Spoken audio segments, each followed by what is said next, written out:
اعوذ باللہ من الشیطان الرجیم بسم اللہ الرحمن الرحیم۔ ناظرین و سامعین، ایک نئی ویڈیو کے ساتھ آپ کی خدمت میں حاضر ہیں۔ آج کی اس خاص ویڈیو میں بات کریں گے خواب کے اندر دعا کرنے یا مانگنے کے حوالے سے۔ خواب کے اندر دعا کرنا یا مانگنا فرزند پیدا ہونے کی طرف اشارہ ہے، دل کی حسرت، دل کی مراد پوری ہونے کی دلیل ہے، نیک وقت ہو جانے کی طرف اشارہ ہے۔ اگر صاحب خواب دیکھے کہ خواب کے اندر رو کر دعا مانگتا ہے تو خوشی نصیب ہونے کی طرف اشارہ ہے، خیر و برکت پانے کی دلیل ہے۔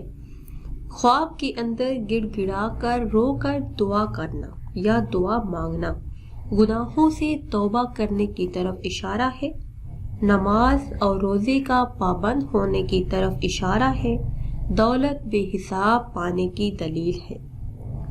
اگر صاحب خواب دیکھے کہ خواب کے اندر سجدے میں دعا مانگتا ہے تو مقبول خدا ہونے کی طرف اشارہ ہے، یعنی اللہ کا ولی ہوگا، بزرگ دین ہوگا، دیانتدار ہوگا اور امین ہونے کی طرف اشارہ ہے۔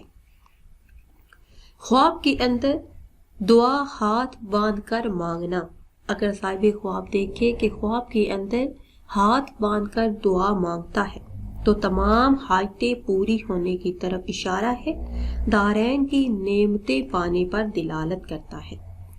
خواب کے اندر کھڑے ہو کر دعا مانگنا ذی وقار ہونے کی طرف اشارہ ہے، صاحب اعتبار ہوگا، اپنے قبیلے کا سربراہ ہوگا، دین اور دنیا سے سرشار ہونے کی طرف اشارہ ہے۔ ناظرین و سامعین، امید کرتے ہیں کہ آج کی یہ خاص ویڈیو آپ کو اچھی لگی ہوگی۔ اگر ویڈیو آپ کو اچھی لگی ہے تو اسے شیئر کریں اور لائک کریں، اور نئی ویڈیو کے لیے ہمارے چینل کو سبسکرائب کریں۔